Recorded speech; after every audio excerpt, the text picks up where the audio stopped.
My friend, you have met a terrible, terrible demise. But, I don't feel too bad about it. After all, if it weren't me, it would have to just been from someone else. I guess what I'm trying to say, life goes on. Well, for everyone else, life goes on. Not so much for you. You're dead. That's neither here nor there. That reminds me of one summer day in the park. I was having a delightful picnic with my good friend Orville. And I said to him, I said, Orville, I have a story. And he said to me, what's the significance of the story? I said to him, Orville, not every story has to have significance. Sometimes a story is just a story. You try to read into every little thing and find meaning in everything everyone says, you'll just drive yourself crazy. Had a friend do it once. Wasn't pretty. We talked about it for years, and not only that, you'll likely end up believing something you shouldn't believe or thinking something you shouldn't think or assuming something you shouldn't assume. Sometimes I said a story is just a story, so just be quiet for 1 second here. Eat a sandwich, okay? Of course, it was only then I realized I made sandwiches and poor Orville was having such difficulty eating it. Elephants have those clumsy hands. Actually, I suppose that's the problem. They don't have hands at all, they're all feet. I couldn't imagine someone asking me to eat a sandwich with my feet. Now, if I recall correctly, there was a bakery nearby. I said to him, Orville, let me go get you some rye bread. Now, I'm unsure elephants enjoy rye bread, but I assure you that Orville does. Now, this was a Tuesday, which was good because rye bread was always fresh on Tuesday. They made sourdough on Monday and threw it out Wednesday, or rather, they sold it at a discount for people who wanting to feed the ducks, and then probably at the end of the day, they threw it all out. I do remember a man who would bring his son to the bakery every Wednesday and go feed the ducks. He would buy all of the sourdough bread, of course. You're not supposed to feed the ducks sourdough bread at all. It swells up in their stomach and they all die. At least that's what I've heard. I never saw any ducks die myself, but I did notice a substantial decrease in the duck population over the course of a few years. I just never thought to stop the man and tell him he was killing the ducks by feeding them sourdough bread. And if you want my opinion on the matter, if you want to feed ducks or birds or any kind for that matter, especially by seed. I mean, when you think about it, breads of any sort don't occur in nature. They don't grow on trees or spring up from bushes. I don't think birds know what to do with the bread. What was I saying? Oh, yes. So I bought Orville some rye bread. What a fine day it was. Huh. It seems that you've met your end. What a pity. I don't feel too bad about it, though. After all, if it weren't me, it would have just been one of the others, I guess. I'm honestly just glad to be out of those air ducts. It's not easy for a hippopotamus to fit up there, and not easy to get down either. I'm not as young as I used to be, as you can see. I used to be able to do all sorts of things. You're young, you're vibrant, you have that sort of pep in your step. Reminds me of a conversation that I was having with one of my good friends, Orville.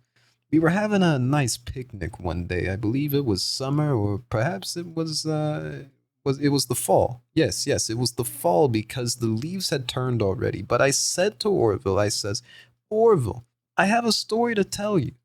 And Orville looked at me, kind of odd, and said, what's it about? I said to him, not every story has to be about something, Orville. Sometimes a person just wants to talk. Why does everything have to be a story? I said to him. He just looked at me. He said, well, you said you had a story. He was quite right. I did, in fact. I told him I had a story. I suppose if a person just wants to talk, then it's best to not announce that you're telling a story. Telling a story does come with its own pressures and expectations, I suppose. After all, if you're just talking to a friend, then there's no expectations than if you were talking into the wind. Words by themselves aren't expected to or aren't expected to stick, but if you announce that you're telling a story, well, then they're better be a point to it all, you know? No one wants to sit and listen to someone ramble on and on with absolutely no end in sight. So, it's good to be mindful of that when you tell someone that you're about to tell a story, that you have something to say. Telling someone that you're gonna tell them a story is tantamount to asking them to stop what they're doing and pay attention. You're basically saying, hey, buddy, stop everything. Stop what you're thinking. I have a solution to everything. And well, I didn't really have a story to tell. In hindsight, I probably just misspoke when I said that I had a story. I think it would have just been better to tell Orville that I wanted to tell him something rather than tell him that I had a story. But even then, might have put too much importance on the whole thing. Either way, it was a quite nice day. I remember that we were drinking tea. Well, it seems that your journey has ended. Very sorry about that. It was always going to end this way, of course. If it weren't by me, it would have just been by some other, terrible thing. Just you could not imagine how terrible it would be. Just I get scared thinking about it. Glad it's not me. Reminds me of a time I was speaking to my good friend Orville. We were sitting on a park bench watching the pigeons. I was on the left and he was on the uh was I on the right or left? Anyways, it doesn't matter. We were sitting on there watching the pigeons, and I said to Orville, "Friend, those birds are frozen." And he kind of looked at me like I'd lost my mind, but I reminded him that it was winter, and often birds will sit in a tree until they freeze. Then they, sort of fall to the ground till the sun warms up and they can move around again. So I said to Orville, you might as well save those breadcrumbs until the birds thaw, 'cause they can't very well enjoy them in the condition that they're in. To which he asked what I meant, and asking what condition the crumbs should be in before he threw them to the birds, assuming that I meant the birds couldn't enjoy the breadcrumbs in the condition that the crumbs were in, when in fact I had meant the birds could not enjoy them in the condition that the birds were in, considering that the birds were frozen. So he took a moment, and then he threw his last handful onto the ground. I said to him, Orville, why did you just throw the breadcrumbs to the birds when I just told you that they're frozen? To which he responded, the breadcrumbs are not frozen. Again, misunderstanding my words. I didn't mean to say that the breadcrumbs were frozen. When I said I told you they're frozen, I'd been referring to the birds. In hindsight, what I should have said was, and this would have made perfect sense, why did you throw the breadcrumbs to the birds when the birds are frozen?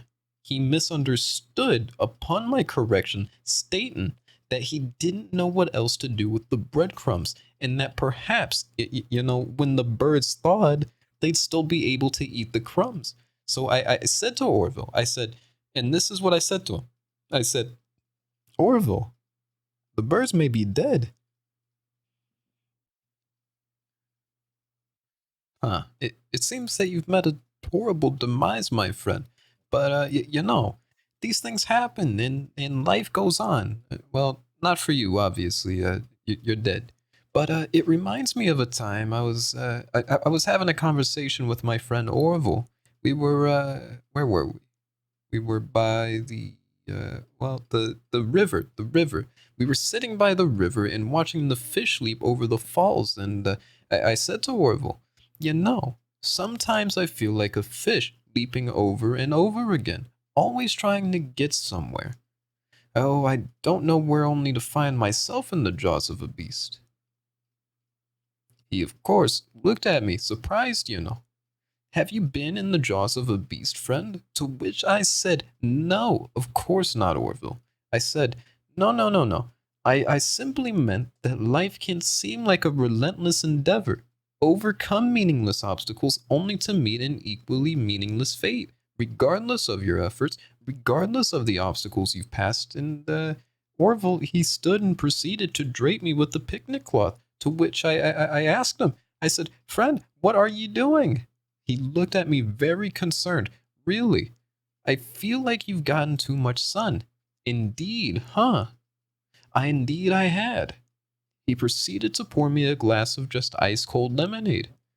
Oh, you ever mix it with iced tea? Do like a little half lemonade, half... Oh, it's so... You try it. Well, you can't because you're dead. But anyways, so you may be asking yourself, how did I go from sitting by the falls drinking lemonade to being wedged in the air duct, not only with Orville, but with an entire assortment of fruity-colored friends? Well, there's really no good answer to that, but perhaps I met a demise of my own at some point, and this is my afterlife or my dream.